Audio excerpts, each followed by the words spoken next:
Hello story lovers, welcome back to my channel Prema Pallaki part 90.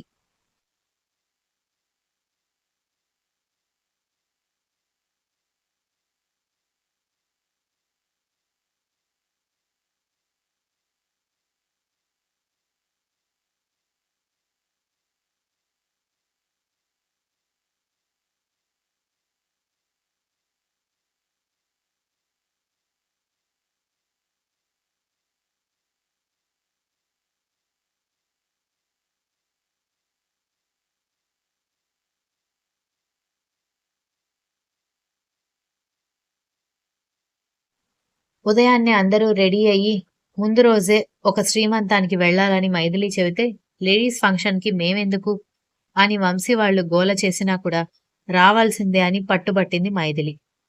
ఇప్పుడు వదిన ప్రెగ్నెంట్‌గా ఉంది. మీకు కూడా పెళ్ళయ్యాక మీ పెళ్ళాలకి శ్రీమంతం ఎలా చేయాలో తెలియాలి కదా అని హైందవి మనవళ్ళ తల మీద మొట్టికాయలు వేసింది.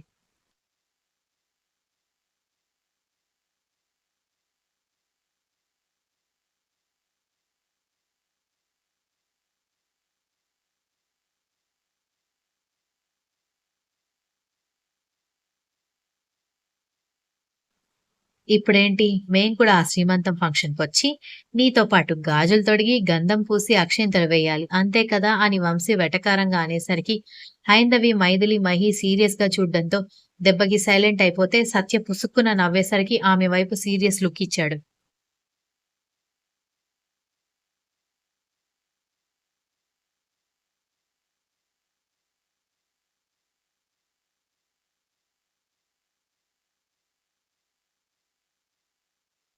సత్య దెబ్బకి మ్యూట్ అయిపోవడంతో, దాన్నెందుకు బెదిరిస్తున్నావు? నీ వెటకారం అలాగే తగలడిందని హైందవి తిట్టడంతో, అందరూ మొహాలు మాడు పెట్టుకొని రెడీ అయ్యి వచ్చేసరికి లేడీస్ అందరూ లంగా ఓణీలు, చీరలు, నగలు దిగేసుకునుంటే, ఫంక్షన్ వేరే వాళ్ళది జరుగుతుంటే, మీరెందుకు కొత్త పెళ్లి కూతుళ్ళలాగా రెడీ అయ్యారు అన్నారు.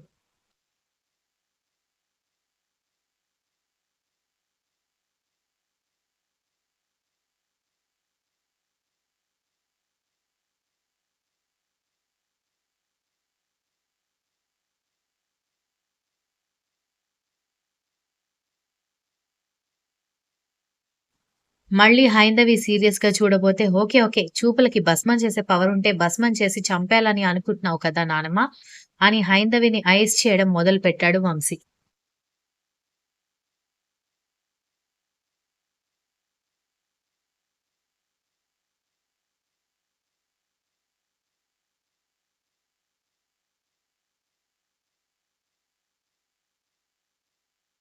మీ తాత నీకు ఏ ముహూర్తంలో వంశీకృష్ణ అని పేరు పెట్టాడో గాని అన్ని దొంగ నాటకాలు ఎక్కువ అని మనవడి ముక్కు గిల్లేసింది హైందవి. ఏదో నీ అభిమానం నాన్నమ్మ అని వంశీ వాళ్ళ నాన్నమ్మ భుజం చుట్టూ చేతులు వేస్తే అది నా పెళ్ళాం అంటూ గిరీష్ గారు దగ్గరికి లాక్కోవడంతో వాయబ్బో అనుకుంటూ వంశీ పక్కకి జరిగేసరికి అందరూ నవ్వుకున్నారు.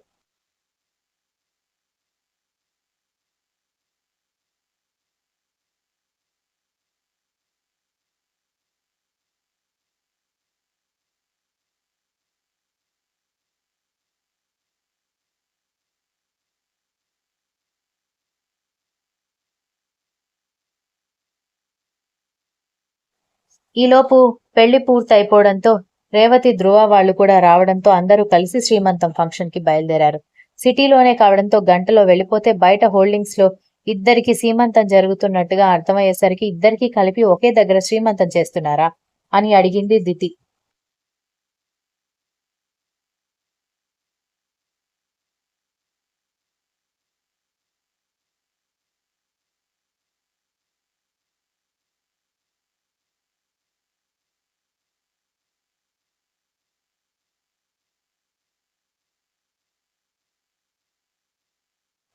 అంటే వాళ్ళందరూ ఒకే ఫ్యామిలీ వాళ్ళు కదా, ఒకరు 7th మంత్ ప్రెగ్నెంట్, మరొకరు 5th మంత్ ప్రెగ్నెంట్ అని మైథిలి చెప్పేసరికి అసలు వాళ్ళు మనకేం అవుతారు అని అడిగాడు చింటూ.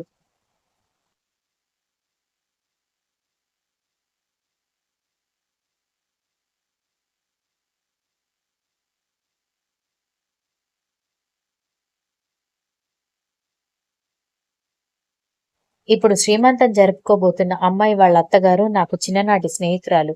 మొన్న ఒకసారి గుడిలో కనిపించి చాలాసేపు మాట్లాడి సీమంతం చేస్తున్నామని, మరీ మరీ కుటుంబాన్ని తీసుకుని రమ్మని మరీ చెప్పింది.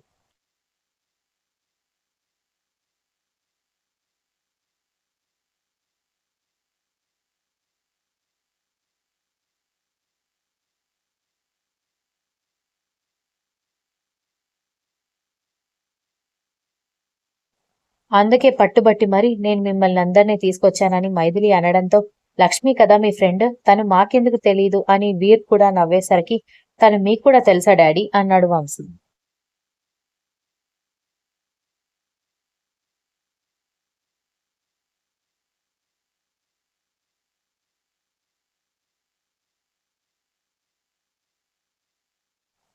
మరి అత్త వాళ్ళ ఇంటి ఎదురు మావయ్య వాళ్ళు ఇల్లు కూడా ఉండేది. ఆ మాత్రం తెలియకుండా ఎలా ఉంటుంది బావా అని సత్య అడిగేసరికి వంశీ షాక్ అయి, మమ్మీ వాళ్ళ ఇల్లు డాడీ వాళ్ళ ఇల్లు ఎదురెదురు అని ఇప్పటి వరకు మాకే తెలీదు, నీకెలా తెలుసు అని అడిగాడు.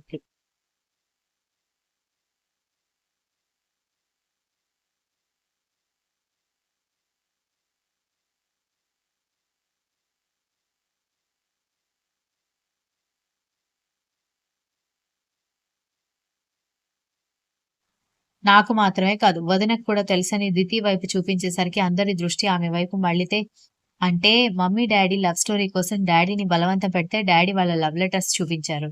సో అప్పుడే ఎదురెదురు ఇళ్ళని మాకు అర్థమైందని దితి చెప్పడంతో మైథిలి భర్త వైపు చూసి, పిల్లలకి అవి చూపిస్తారా అన్నట్టుగా చిరుకోపంగా చూసింది.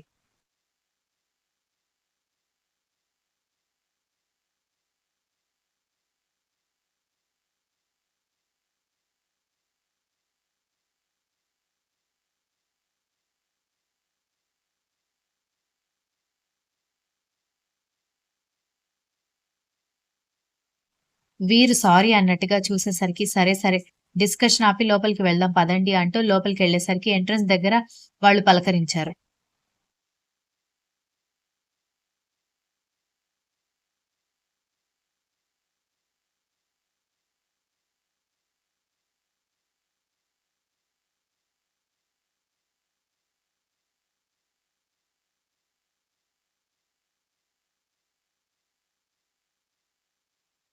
పేరెంట్స్‌తో కోపంగా ఉండకూడదని ఏదో మంచి చెప్పాడు శక్తి విజ్జుకి. విజ్జు అసహనంగా ఉండడం గమనించిన దితి, శక్తి చేయి పట్టుకుని లాక్కెళ్ళింది. వదలవే! ఎందుకు లాక్కెళ్తున్నావని ఆమె చేతిని వదిలించేసుకున్నాడు శక్తి.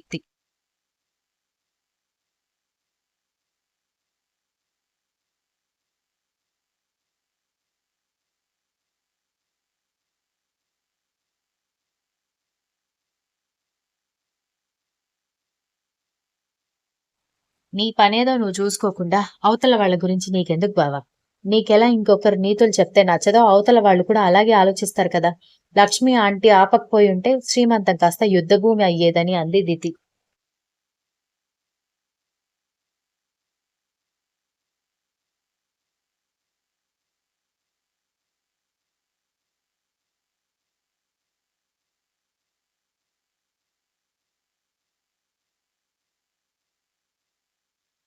అబ్బచ్చా! అంటే వాడు నన్ను కొట్టేసి గొడవ గొడవ చేసేస్తాడని అంటున్నావా? అన్నాడు శక్తి వెటకారంగా. నిన్ను కొడితే నువ్వు ఊరుకోవు కదా! నువ్వు కూడా ఇంకొకటి పీకుతావు. ఆ పీకులాట కాస్త ఇంకేదో అవుతుంది. పాపం ఎన్నో ఆశలతో సీమంతం చేసుకుంటున్న వాళ్ళిద్దరి మూడ్ మీ వల్ల స్పాయిల్ అయ్యేది. అయినా భార్య మీద ప్రేమ ఉండబట్టే కదా శ్రీమంతం జరిపిస్తున్నాడు. అక్కడికి తమరికే నేనంటే ప్రేమ లేదు అని నాకు తెలుసు అని దితి అనేసరికి శక్తి ఏం మాట్లాడలేదు.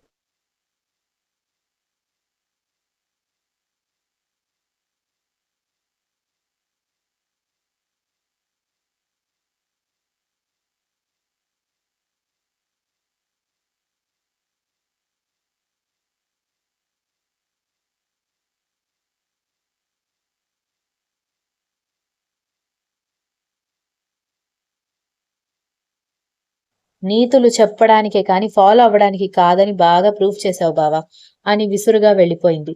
దీనికి కూడా నేను లోకువైపోయాను అనుకుంటూ శక్తి లోపలికి వెళ్ళిపోయాడు. Continuous. If you like the story please like share comment and don't forget to subscribe.